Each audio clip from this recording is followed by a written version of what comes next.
இப்போ இந்த 4 முனை போட்டி இந்த தடவை அப்படிங்கிறதுனால இந்த தேர்தல் எப்படி இருக்குன்னு நினைக்கிறீங்க? 4 வந்து 2 ஆகலாம், 3 ஆகலாம். சரிங்களா? ஒவ்வொரு நாளும் பேசக்கூடிய ஒவ்வொருவரும், ஒவ்வொரு அரசியல் தலைவரும் சொல்லக்கூடிய கருத்துக்களிலிருந்து மக்கள் பக்கத்திலிருந்து நம்ம பார்த்தா குழம்பி போயிருக்காங்க. இன்னைக்கு யாரு என்னன்னு தெரியாம இதுதானே இருக்கு. அவர் மாட்ட சொல்லிட முடியுமா? காங்கிரஸ் கட்சி ஏன்னா இவருக்கு வைகோக்கு இந்த தடவை எம்பி சீட் இல்லை, அதனால அவங்க எதிர்பார்ப்பா கேட்டார். அவரும் துறை வைகோ அதே கேட்கிறாரு. நாங்க அதிகமா கேட்போம், இல்லைன்னா கூடி பரிசீலனை செய்வோம் அப்படின்ட்டு ஆலோசிப்போம். பிஜேபி இருக்கிற காரணத்தினால விடுதலை சிறுத்தைகள் போறதுக்கான வாய்ப்புகள் இல்லை, குறைவெல்லாம் சொல்ல இல்லை இல்லை அவர் சொல்றாரு. சுத்தமா இல்லை என்று சொல்றாரு.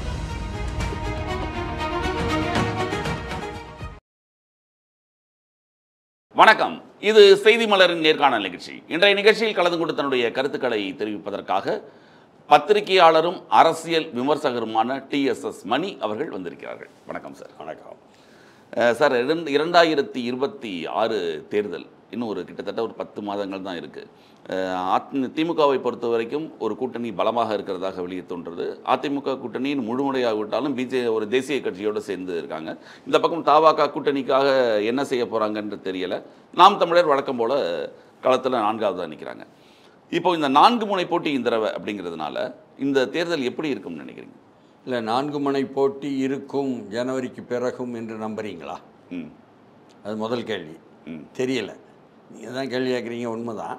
ஆனாலும் கூட எல்லோருக்கும் உள்ள கேள்வி, இந்த 4 முனை போட்டி தான் இருக்குமா, 2 முனை போட்டியாக மாறிவிடுமா, ஏதாவது உள்ளே இழுத்து கொள்வார்களா, அல்லது யாராவது கலந்து கொள்வார்களா, இப்படியெல்லாம் பல்வேறு கேள்விகளுக்கு மத்தியில் தான் இருக்கே தவிர 4 முனை போட்டி என்று இறுதியாகவும் உறுதியாகவும் சொல்லும் நிலையில் இல்லை. 4, 5 ஆகலான்றீங்க, இல்லை குறையவும் செய்யலான்றீங்க? 4 2 ஆகலாம், 3 ஆகலாம்.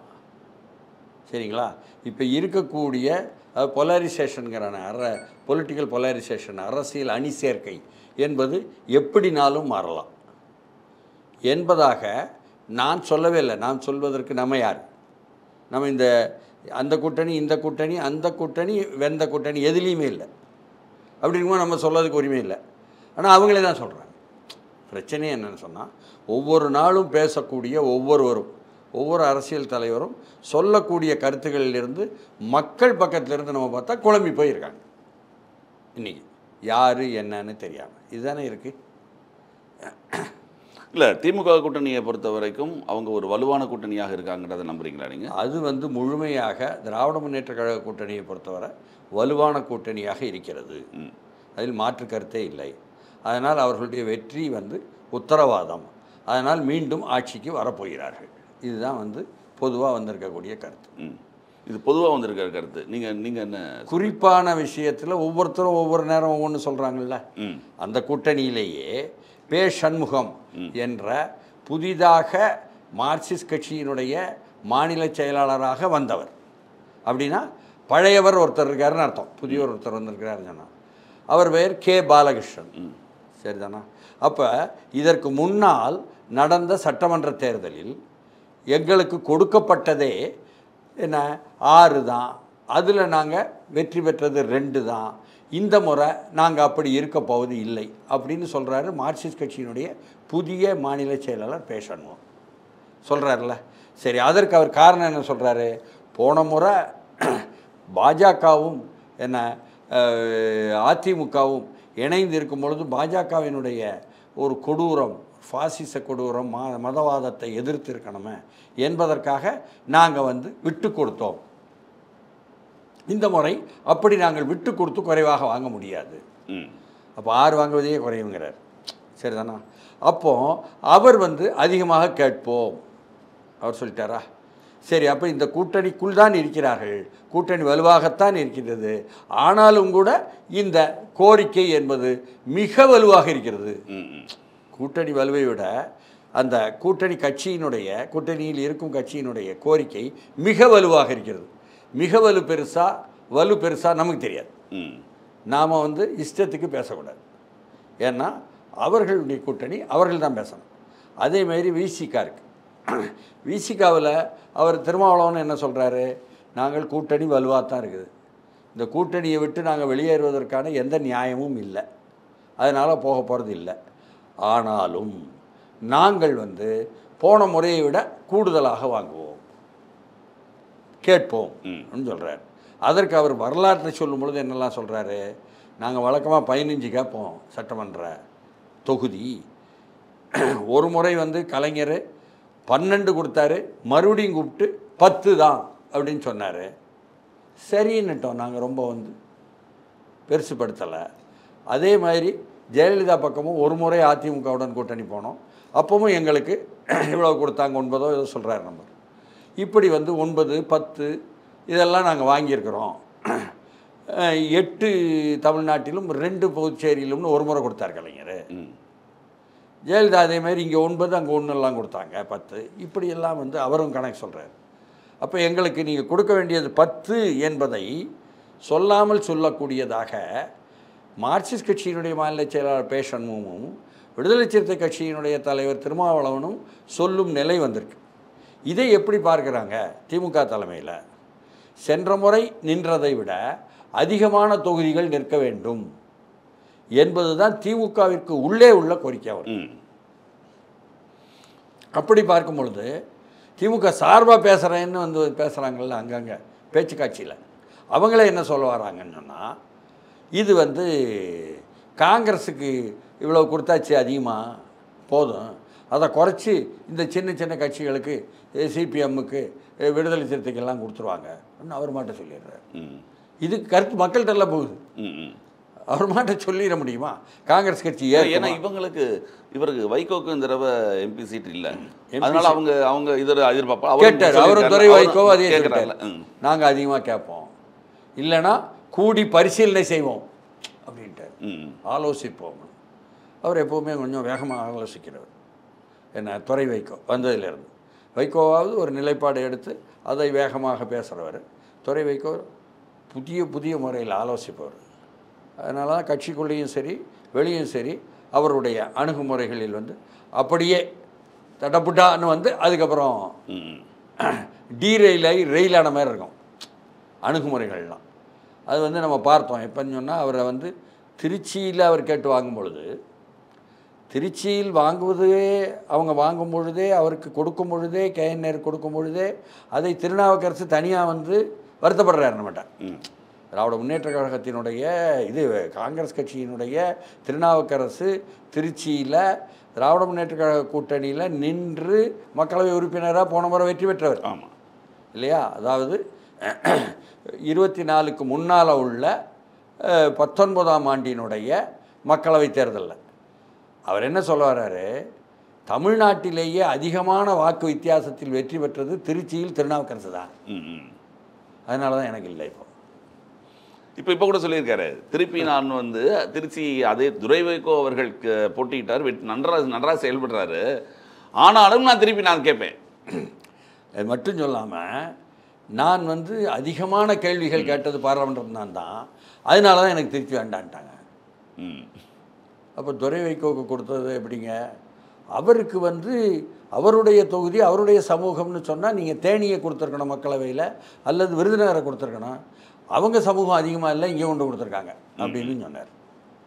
இது அவர் நம்மகிட்ட சொன்னதுன்னு வைங்களேன். அதே சமயத்தில் அப்போ யாருங்க அப்படின்னா நேரு தாங்கிறார் அவர். அப்போ கேஎன் நேரு அந்த வட்டாரத்தில் தீர்மானிக்கக்கூடிய தன்மையில் இருக்கிறார் திராவிட முன்னேற்ற கழகத்தில், அவர் சொல்வதை கேட்பாங்க. அதனால் அன்பில் மகேஷ் பொய்யாமொழி கூட தீர்மானிக்கும் நிலையில் இல்லை என்பதெல்லாம் செய்திகள் வந்துக்கிட்டு இருக்குது, அது வேறு. இப்படி சூழலில் தான் துரை வைகோவினுடைய நிலைனா, துரை வைகோ வந்த உடனே என்ன செஞ்சார், ஊழியர்கள் கூட்டத்தில் துரை வைகோவை அறிமுகப்படுத்தணும் நேருவும் மகேஷும், அவங்க நல்லா சொல்லிட்டு பேச வைக்கிறாங்க. அங்கே அவர் அதில் ஒரு பிரச்சனையை உருவாக்குறாரு. அங்கே நேரடியாக மேடையிலேயே அழுகை எல்லாம் வருது. அப்போது துரை வைகோவை பொறுத்தவரை அப்பொழுது அவர் எம்பிக்கான ஒரு வேட்பாளராக இருக்கும் பொழுதே இந்த சிக்கலை எதிர்கொண்டவர். அதற்கு பிறகு 6 தொகுதிகள் சட்டமன்ற தொகுதிகள் திராவிட முன்னேற்ற கழகத்தினுடைய உதயசூரியன் சின்னத்தில் நிற்க சொல்லி அதில் நின்று ஜெயித்தாங்க. புரியுதுங்களா? அப்போ மீண்டும் அதில் வந்து நாங்கள் இப்பொழுது மாநிலங்களவையும் வைகோ கொடுக்கல, அதனால் எங்களுக்கு கூடுதலாக கேட்போம் என்பது அவருடைய நிலைப்பாடு. 6 கொடுத்ததே அதிகம் என்று திமுகவினுடைய தலைமையை நினச்சிக்கிட்டு இருக்கிறாங்க என்ற ஒரு செய்தி, அது இன்னொரு பக்கம்.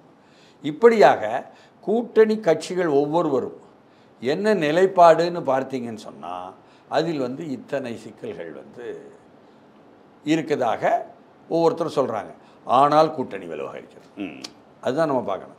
அந்த வெளியில் போகிறதற்கான அறிகுறிகள் தெரியல, அவங்களுக்கு அதிருப்தி குரல்கள் இருக்குது, ஆனால் கூட்டணி விட்டு வெளியில் போகிறதுக்கான முயற்சிகள் கிடையாது இல்லையா? முயற்சிகள் என்று நாம் எதையும் சொல்ல முடியாது. யாரும் யார்கிட்டையும் பேசாமல் இருக்காங்களான்னு நீங்கள் சொல்ல முடியாது. யாரும் யார்கிட்டையும் பேசுவாங்க. உள்ளபடியே தமிழக வெற்றி கழகம் என்று விஜய் தலைமையிலான கட்சி இருக்குத, அவர்கள் ஒரு கூட்டணியாக உருவாகி அந்த கூட்டணியில் 3வது அணியாக அது வந்து உருவாகி அதில் பாட்டாளி மக்கள் கட்சியும் என்ன மற்றவர்களும் கூட அதில் போய் சேர்ந்துடலாம். அதிமுக பாஜக கூட்டணிக்கு தான் வரணும்னு அவசியம் இல்லை என்பதாக திருமாவளவன் சொல்கிறார். அப்போ என்ன பொருள்? அதாவது திராவிட முன்னேற்ற கழகத்தினுடைய நிலைப்பாட்டில் நின்று கொண்டு அதிமுக கூட்டணியை வந்து வலுவாக ஆவதற்கு எதிரான கருத்துக்களை சொல்வது அப்படின்னு அதை எடுத்துக்கலாம் நீங்களேன். அதே சமயத்தில் அங்கே பிஜேபி இருக்கிற காரணத்தினால விடுதலை சிறுத்தைகள் போகிறதுக்கான வாய்ப்புகள் இல்லை, குறைவெல்லாம் சொல்ல இல்லை அவர் சொல்கிறார், அது சுத்தமாக இல்லை என்று சொல்கிறார். பிஜேபி அதிமுகவுடன் இருக்க போகிறது என்பது உங்களுக்கு தெரியுமா, உத்தரவாதமா அப்படின்னு யாரும் இன்னும் கேட்கல. ஆனால் அதை கேட்க சொல்லி அண்ணாமலை தூண்டி விடுறார். இன்னொரு பக்கத்தில் அவர் ரொம்ப தெளிவாக நீங்கள் வந்து 2 தொகுதி அதிமுக எடுத்துக்கிட்டுனா 1 தொகுதி எங்களுக்கு கொடுத்துரும். ஏன்னா நாங்கள் பாருங்கள் 12.5 விழுக்காடு மக்களவையில் வந்தோங்கிறார். அதிமுகவை பாருங்கள், அவங்க 19.5 விழுக்காடு தான் மக்களவையில் வந்தாங்க. நமக்கு என்ன குழப்பம்னா, இதே ஆட்கள் தான் 6 மாதம் முன்னாலேயோ ஓராண்டு முன்னாலேயோ 24வது ஆண்டினுடைய மக்களவைத் தேர்தலில் 20.5 விழுக்காடு வாங்கினாங்க அதிமுக, 11.5 விழுக்காடு வாங்கினாங்க பாஜகன்னு சொல்லிக்கிட்டாங்க. 11.5 12.5 ஆயிடுச்சு, 20.5 9.5 19.5. யார் பார்வையில்? அண்ணாமலை பார்வையில். அண்ணாமலை பார்த்தா அது சரியாக தான் இருக்கும். என்ன போலீஸ்காரங்க சொல்லுது தானே சட்டம் நாட்டில். நீங்கள் சட்டம் அம்பேத்கர் எழுதிய சட்டம் வேறு, போலீஸ்காரங்க சொல்கிற சட்டம் தானே அமுலாகும். அதனால் ஒரு போலீஸ்காரர் சொல்கிறார், போலீஸ்கார் சொல்கிறார். அதனால் போலீஸ்காரர் சொன்னதைத்தான் வந்து நீங்கள் புரிஞ்சுக்கிடணும். அப்படி இருக்கும் பொழுது பாஜகவின் நிலைப்பாடு இதுதானா? இல்லை, பாஜகவோட மாநில தலைமை நயினா நாகேந்திரன் தானே அப்படின்னு நம்ம அறிவிக்கப்பட்டதை நம்புகிறோம். நம்ம நம்புறது தானே நமக்கு கீழே தானே, வெளியே தானே இருக்கோம். அதனால் அவங்க உள்ளுக்குள்ளே என்ன ஏதெல்லாம் நமக்கு தெரியாது, வெளியே நம்புகிறோம். ஆனால் அண்ணாமலை அவர் மதுரையில் கூட்டத்தை கூட்டும் பொழுது, அமித்ஷா கூட்டும் பொழுது அதில் வந்து அண்ணாமலை ஜிந்தாபாத், அண்ணாமலைன்னு பேர் வந்தாலே உடனே எல்லாரும் மலை எந்திரிச்சு பாடுறாங்க. சினிமாவில் தான் கேட்டோம் அந்த பாட்டு, இங்கே பூரா பாடுறாங்க. அப்புறம் என்னையா இது அப்படின்னு கேட்டால் எதிர்த்தரப்பில் இந்த வார் ரூம்னு சொல்லி போட்டு அப்பப்போ கொடுத்துக்கிட்டு இருந்தாங்களே அமௌண்ட்டு, அவங்க எல்லாரையும் தமிழ்நாடுங்க அங்கே வர சொல்லிட்டாரு. வந்து எல்லோரும் கூவிட்டாங்க. என்னடா அது கூலிக்கு மேலே கூவுறான் அப்படின்னு நகைச்சுவை நிகழ்ச்சி நமக்கு ஞாபகம் வரும். இவ்வளவும் செய்யும் பொழுது அமித்ஷா அப்படிலாம் பேசக்கூடாது, சும்மா வந்து நயினா நாகேந்திரன் தான் தலைவர், அண்ணாமலைன்னு சொல்லி போட்டெல்லாம் இங்கே வந்து யார் இது மாதிரி பேசுறது கேட்கலையே. ஒரு சின்ன ஒரு புன்னகையோட அவர் பார்த்தாரு. அண்ணாமலைக்கு கை தட்டுறத ஒரு மேடையிலேயே இருந்து ஒரு நிதானிச்சு ஒரு புன்னகையோட பார்த்தாரு. அந்த புன்னகையை வந்து கிண்டலானதா இல்லை எனக்கு எல்லாம் தெரியுங்கிறதான்றது தெரியல. அடிச்சுக்கிடுங்கடா அப்படி இருக்கலாம்ல, அடிச்சுக்கிடுங்கடா. தமிழ்நாட்டில் தமிழை ஒவ்வொருத்தரும் சேர்ந்துக்கிட்டு கட்சியை வளர்த்துறேன்னு சொல்லிவிட்டு நாங்கள் மத்தியில் இருக்கிற அதிகாரத்தை பயன்படுத்திட்டா வாழ்கிறீங்க, அடிச்சுக்கிடுங்கடா அப்படின்னு இருக்கலாம், நமக்கு தெரில. அதனால் இவங்க வந்து எல்லோருமே ஒட்டுமொத்தமாக தேர்தல் அரசியல் தங்களுடைய எதிர்காலத்தை தீர்மானிக்கப் போகிறது என்று 7.5 கோடி தமிழர்களில், ஏன்னா 5 கோடி தமிழர்கள் வாக்கு போட்டாங்கன்னு சொன்னால் அவர்கள் எதிர்பார்த்து கொண்டிருக்கக்கூடிய ஒரு சீரியஸான இஷ்யூவை இவங்கெல்லாம் விளையாட்டு மாதிரி நகைச்சுவை மாரி பண்ணிகிட்டு இருக்க மாதிரி தான் தெரியுது. யாருக்கும் நிலைப்பாடு இருக்கிறதா என்று நமக்கு தெரியல.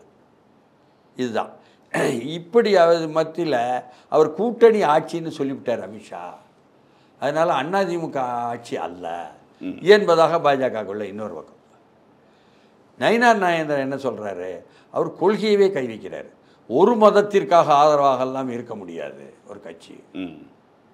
இது நமக்கு பெரிய அதிர்ச்சி. ஏன்னா இங்கே எல்லோருமே பாஜக 2014 ஆட்சிக்கு வந்த பிறகு நானும் இந்துன்னு சொல்கிறாங்க 2 கூட்டணியிலையும். அப்படிப்பட்ட சூழல் போயிட்டுருக்கு இந்தியாவெங்கும் தமிழ்நாட்டிலையும். ஏன்னா 90 விழுக்காடு எங்கள் கட்சியில் இந்துக்கள்னு சொன்னவரும் இருக்கார் தமிழ்நாட்டில். இப்படி எல்லாம் இருக்கும் பொழுது என்ன அப்படிலாம் சொல்ல முடியாது. ஓஹோ, நயினார் நாகேந்திரனுக்கு பார்வை முழுக்க திருநெல்வேலி சட்டமன்ற தொகுதி மட்டும்தானா? அங்கே உள்ள முஸ்லீம் நண்பர்களுடன் அவங்களுக்கு எதுனாலும் செஞ்சு கொடுத்து உடனடியாக பண்ணையாரை கான்டாக்ட் பண்ணால் போதும், எதுனாலும் உடனே செஞ்சு கொடுத்துருவார் அப்படின்னு சொல்லி போட்டு நல்லுறவு வைத்து கொண்டிருப்பதனால் அந்த வாக்குகள் தனக்கு வருகிறது. தான் எம்ஜிஆருடைய ஆள். அவருக்கு இன்னும் அந்த பிஜேபி அப்படின்ற அர்த்தம் இன்னும் வரல போட்டுருக்கு. அவர் இன்னும் அதிமுக காரராகவே அவர் ஃபீல் பண்ணுறாருன்ற மாதிரி தான் பார்க்குறாங்க இல்லையா வெளிலேருந்து பார்க்கும்பொழுது. அதுதான் உண்மையும் கூட. என்னென்னா அவருடைய ஃபோனில் போய் நீங்கள் காலர் சாங் பார்த்தாலும் எம்ஜிஆர் பாட்டு. அவர் பாரத் மாதா கி ஜெய் கிடையாது. ஆமாம். அதனால் அவர் அப்படி. சரி, அண்ணாமலையை பற்றி விமர்சிப்பவர்களே என்ன சொல்கிறாங்க? ஆர்எஸ்எஸ் விமர்சிக்கணும்ல. அவங்களே என்ன சொல்கிறாங்க? அவர் இந்துத்துவாவே பேசலைங்க. அவர் இருந்த அளவுக்கு ஆண்டுகளில் அவர் பேசியது பூரா திமுகவை தாக்கி பேசினாரே தவிர, அதை விட அதிகமாக எடப்பாடியை தாக்கி பேசினாரே தவிர, கவுண்டர் சமூகம் வாழக்கூடிய பகுதிக்குள்ளே அவரா நானானு போட்டி என்பது போல பேசினாரே தவிர, அதற்காக அவர் வாங்கிக்கிட்டாரா எதிர்த்தரப்பில் என்பதெல்லாம் நமக்கு தெரியாது. இவங்க சொல்கிறது. மோகன் பகவத் என்பவர் ஆர்எஸ்எஸ் அகில இந்திய தலைவர். அவர் சொல்கிறது தான் எல்லாரும் கேட்டாகணும். கேட்பாங்க என்பதை விட கேட்டாகணும். இப்படிலாம் அதிகாரம் என்பது அதிகாரத்துக்கு வந்தாச்சுன்னா ஒரு கட்சி தலைமையானாலும் சரி, ஒரு ஆட்சியினுடைய அதிகாரத்தானாலும் சரி, அவர்கள் சொல்லுவார்கள், நீங்கள் கேட்கணும் என்ற வரலாறுலாம் முடிஞ்சு போச்சு. சொல்வதை கேட்டாகணும் என்பது தான் டிக்டேட்டர்ஷிப், சர்வாதிகாரம் என்பது தான் கட்சியினுடைய தலைமையிலும் சரி ஆட்சியினுடைய தலைமையிலும் சரி என்பதாக ஒரு முழுமையாக நிலவி கொண்டிருக்கக்கூடிய ஒரு இந்திய துணைக்கண்டம். அதனால் அதுலேயும் பார்த்தீங்கன்னு சொன்னால் இவர் எங்கிருந்து என்ன பெறுகிறாரோ அதைத்தான் பேசினார். எடப்பாடிக்கு எதிராக தான் எல்லாமே பேசினார் என்பதாக அண்ணாமலையை பற்றி சொல்கிறாங்க. இந்துத்துவாவை பரப்பவே இல்லை. அதே சமயம் அந்த மோகன் பகவத் சொல்ல வந்தானே, அவர் சொல்வதை கேட்டாகணுங்கிற நிலைமையை மோடி அமித்ஷா ஒரு குழு, இந்த குழு தான் அதிகாரத்தில் இருக்குது. இதுதான் நம்ம புரிதல். இல்லை, நாங்கள் தான் உங்களுக்கு மேலே என்று சொல்வது நாகபுரியனுடைய தலைமை. அப்படி இருக்கும்போது இவரே பிரதமரே நேரடியாக போயிட்டார்ல. இப்போ வழி எப்போ போகிறாருன்னு பார்க்கணும். நாக்பூர் ஆஃபீஸ்க்கு போகிறாருல, எப்போ போகிறாருன்னு பார்க்கணும். 2019ஆம் ஆண்டு 305 தொகுதிகளில் பாஜக மக்களவையில் வெற்றி பெற்று 350 கூட்டணி என்று சொல்லி அவர்களுடைய கூட்டணி வெற்றி பெற்று இருந்த சூழலில் இருந்து இப்பொழுது சர்ன்னு இறங்கி 240 வந்துட்டாங்களா? ஒரு 50 தொகுதி இந்த முறை இழப்பாங்கங்க அப்படின்னு கமலாலயத்துலேருந்து பேசினாங்க. 65 தொகுதி இழந்துட்டாங்களா? என்னையான்னு கேட்டால் ஆர்எஸ்எஸ்க்கு 2 வேலை நடை இருக்குது. ஒன்று, வீடு வீடாக போய் நீங்கள் எப்படியும் என்ன ஓட்டு போட்டாகணும் பாஜகக்குன்னு சொல்வது. இன்னொரு பாணி பொதுவாக ஆர்எஸ்எஸ் தொண்டர்களை வச்சுக்கிட்டு பாஜக ஓட்டளிங்கள் அப்படியே பரப்புரை செய்துட்டு அப்படி விட்டுறது. இது 2வது நடந்தது. இப்போ நடந்தது 2வது இல்லையா? அப்போ நாங்கள் சொன்னதெல்லாம் நீங்கள் கேட்கல, கார்பரேட்டுக்கு முழுக்க ஆதரவாக இருந்துட்டீங்க. இவங்க ஒன்றும் கார்பரேட்டின் எதிரிகள் கிடையாது ஆர்எஸ்எஸ். ஏன்னு கேட்டால் இப்போ ஏர் இந்தியா விமானம் விழுந்து இந்தியாவையே உலுக்கிட்டு இருக்கு. டாட்டா தான் அதுன்னு சொல்லி எல்லோருக்கும் தெரியும்.